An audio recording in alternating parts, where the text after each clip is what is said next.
esse é um antigo problema do Flamengo, né? A gente fala sobre isso até com muita frequência, né? É até chato, fica até repetitivo, porque acontece toda hora. O Gerson, acho que inclusive é o ícone, né, com relação a isso, né? Várias vezes tem oportunidade, mas busca o companheiro, busca um passe quando é para chutar, é um defeito que ele ainda tem, né? Procura a posição mais adequada, e às vezes você tem que chutar quando abre a chance, né? Que é uma característica do Luiz Araújo, do Juninho, me parece também, pelo que eu vi dele nesse jogo e pouco que viu dele, abriu, chuta, e falta isso, né? O Flamengo se propõe a jogar. Primeiro, o Flamengo tem um elenco que é o melhor elenco. Segundo, o próprio técnico diz, aqui não basta vencer, no Atlético de Madrid bastava vencer, aqui eu tenho que vencer e jogar bem. Então ele mesmo fala isso, ele se propõe a isso. Então vai haver sempre uma cobrança. A cobrança não pode ser uma loucura, tipo, não goleou o Fluminense, tá uma porcaria. Não é isso. Mas apontar o que não foi bem, o que pode melhorar, destacar que o Fluminense dominou parte dos jogos, faz parte da análise, do comentário, da percepção até do torcedor. Tem que conviver com isso. Se o Corinthians vive no mundo da fantasia, romantizando e valorizando derrotas, é um problema do Corinthians, né? O Flamengo não tem nada a ver com isso. Nem tem que ficar se pautando pelo Corinthians. Aliás, só louco vai se pautar pelo Corinthians, né? Que é um colecionador de fracassos internacionais, como o Flamengo já foi no passado, e parece estar satisfeito com isso. Tá tudo bem. Essa eliminação agora, ela me lembrou Flamengo e Defensor. Em 2007, o Flamengo foi lá ao Uruguai, tomou de 3-0 de um time que não tem nem quase torcida. O jogo nem foi lá no estádio do Defensor, o jogo foi no estádio Centenário, que é grande, pouquíssimos torcedores ali, 3-0, o time do Ney Franco na época. Teve até discussão de jogador com o técnico no vestiário, como se comentou na época, né? Acho que o Juninho Paulista e tal, o pessoal ficou meio bravo ali. Aí o Flamengo do Maracanã fez 2-0 e teve um pouquinho desse negócio de Corinthians aí. Não, foi quase, reclamação de arbitragem. O Flamengo só venceu aquele jogo que o Renato Abreu chutava, que era um absurdo, ele fez 2 gols espetaculares. E um dos gols, aí reclamaram de um pênalti no Renato Augusto na época, mas um dos gols, ele acontece na sequência do lance do pênalti não marcado. A bola não sai, ela segue, o Renato faz o gol. Ou seja, se marcasse o pênalti, não tinha o gol, porque ia parar o jogo e bater o pênalti. Ponto. Então, sabe, isso passou, o Flamengo não está mais nessa fase.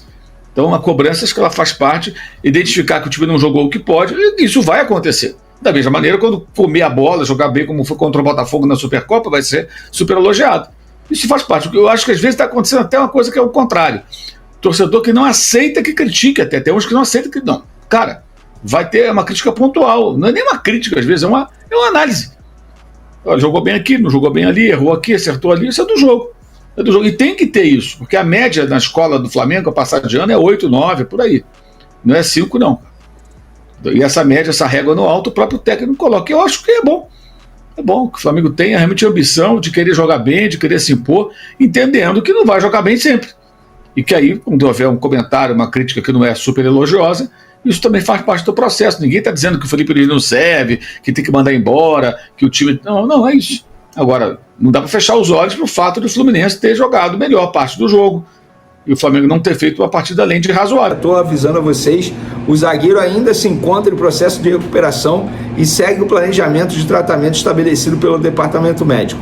Em conversas com a comissão técnica, o Flamengo optou por preservá-lo da partida de domingo contra o Fluminense, visando a continuidade da longa temporada de 2025. Michael, nesta sexta-feira, o atacante iniciou o processo de condicionamento físico. Vencida essa etapa, ele será reintegrado para os trabalhos em grupo. Está praticamente fora da final do Campeonato Carioca. Bruno Henrique, o atacante apresentou boa evolução ao longo da semana e segue em processo de recuperação. Também praticamente fora da final do Campeonato Carioca. Danilo, cortado da seleção, tá? Já vou falar para vocês aqui quem mais foi cortado. O Neymar também foi cortado e quem entra no lugar desses atletas. Mas sobre o Danilo, esse comunicado aqui, gente, inicialmente o Flamengo havia noticiado publicamente, como tem feito, mostrando muita transparência, que o jogador estava apenas com controle de carga. Não joga, sei lá, um mês, está ausente aí há 4 partidas e foi cortado da seleção. O que aconteceu durante esse processo? Ele se machucou durante esse controle de carga? Ou ele já estava lesionado e o Flamengo anteriormente não quis falar que era uma lesão? Porque fica esse questionamento. Não tem como não questionar isso. O jogador inicialmente ficou fora de uma partida por controle de carga. Agora está fora de uma final do Campeonato Carioca e cortado da seleção brasileira? Teve algo. Fica esse meu questionamento aqui. Sobre o Danilo ser cortado, não foi só ele, tá? A CBF anunciou o corte do goleiro Ederson, do Manchester City, Danilo, do Flamengo, e Neymar. É isso mesmo que vocês estão ouvindo. Neymar cortado da seleção brasileira. Para os lugares desses 3 jogadores, Dorival chamou Lucas Perry, do Lyon, Alexandro, do Flamengo, para a vaga do Danilo, e Endrick, do Real Madrid, para a vaga do Neymar. Diante disso, eu consigo entender que o Dorival anteriormente havia chamado o Danilo para a lateral esquerda. Faz sentido, porque ele só tinha o Arana como lateral esquerdo de ofício. E muita gente falando, ele só chamou um lateral esquerdo. Então, na cabeça do Dorival, da comissão técnica, o Danilo iria fazer a função de lateral esquerda. Ou seja, é uma forçação de barra para levar um jogador, porque na lateral direita ele tem outros jogadores, na zaga ele tem outros jogadores. Ah, beleza, então vamos chamá-lo para a lateral esquerda. Aí o Danilo é cortado, ele vai e chama o Alexandro, do Flamengo. Assim, vou ser bem sincero, torço para o jogador, acho que deve ser uma sensação única vestir a camisa da seleção, mas gente, o Alexandro acabou de voltar de uma lesão. Era ideal que ele ficasse no Flamengo, focando na preparação para o início do Campeonato Brasileiro. O grande foco do Flamengo nessa temporada, é a prioridade do Flamengo nessa temporada. Eu, particularmente, não gostei da convocação do Alexandre.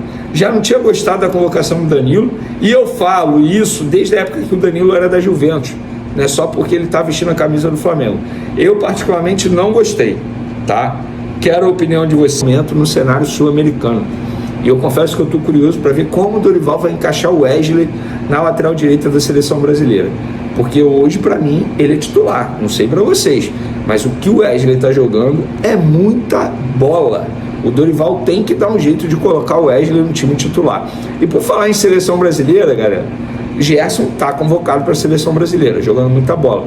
E o Flamengo iniciou conversas para renovar o contrato desse jogador. O iniciar conversas é bem no início mesmo. O que a diretoria fez? No caso, o José Boto entrou em contato com os representantes do atleta e falou: olha só, estou disposto a pagar isso aqui de valorização salarial. O Gerson quer ouvir? Vocês topam sentar para conversar? A partir daí a gente conversa sobre o novo tempo de contrato. Gerson tem vínculo atualmente com o Flamengo até dezembro de 2027. Ele aceitando os números apresentados pelo Flamengo, e aí o Flamengo vai avançar nas tratativas para renovar o contrato. A primeira missão o Flamengo já conseguiu, inclusive, informação que a gente trouxe com exclusividade, o Flamengo confirmou hoje, antes da entrevista coletiva do Léo Pereira, o Pulgar, junto com o José Boto, foram lá, falaram sobre a renovação de contrato, como a gente havia dito, até dezembro de 2027, muita gente informando até dezembro de 2028, mas a gente trouxe com exclusividade que na última reunião o tempo de contrato mudou por conta da multa rescisória, que é de 7 milhões de dólares a partir do meio de 2026. Até lá o Flamengo, se alguém quiser contratar o Pulgar, terá que negociar diretamente com o Flamengo, se não, tem que esperar até 2026 e pagar a multa rescisória de 7 milhões de dólares, que dá 40 milhões de reais. Então o Flamengo iniciando as conversas com o Gerson, informação publicada primeiro pela Isabelle Costa, que nós confirmamos, e agora o Flamengo vai avançar essas tratativas com o Gerson.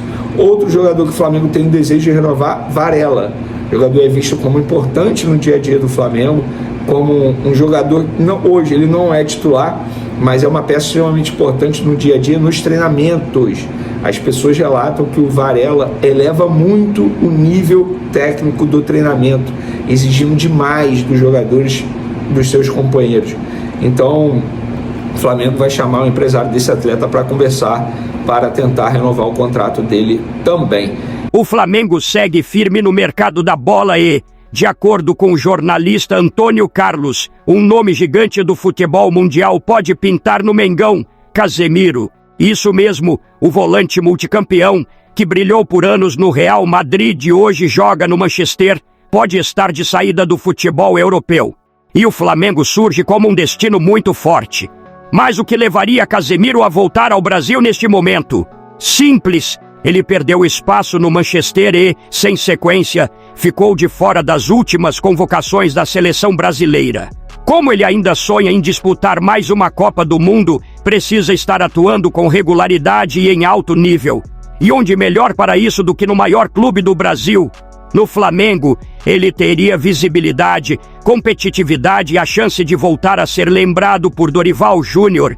Agora, um detalhe importante: Casemiro tem um dos salários mais altos do futebol mundial. Para fechar com o Flamengo, ele precisaria aceitar uma redução considerável nos vencimentos. E, segundo informações, ele estaria disposto a isso. O volante entende que jogar no Mengão pode ser fundamental para sua carreira neste momento e não vê problemas em ajustar seu salário à realidade do clube. E tem mais: Felipe Luiz, que tem uma relação próxima com Casemiro, já entrou em contato com o volante para falar sobre o projeto do Flamengo. O ex-lateral, que conhece bem a mentalidade vencedora do clube, fez questão de apresentar o Mengão como o lugar ideal para Casemiro brilhar novamente e buscar grandes títulos, incluindo o Super Mundial de Clubes. Agora eu quero saber de vocês, nação, acham que essa negociação pode acontecer? Casemiro no Flamengo seria uma boa? Comentem aqui embaixo, deixem a curtida no vídeo, se inscrevam no canal e ativem o sininho para não perder nenhuma novidade do Mengão. Tamo junto e saudações rubro-negras!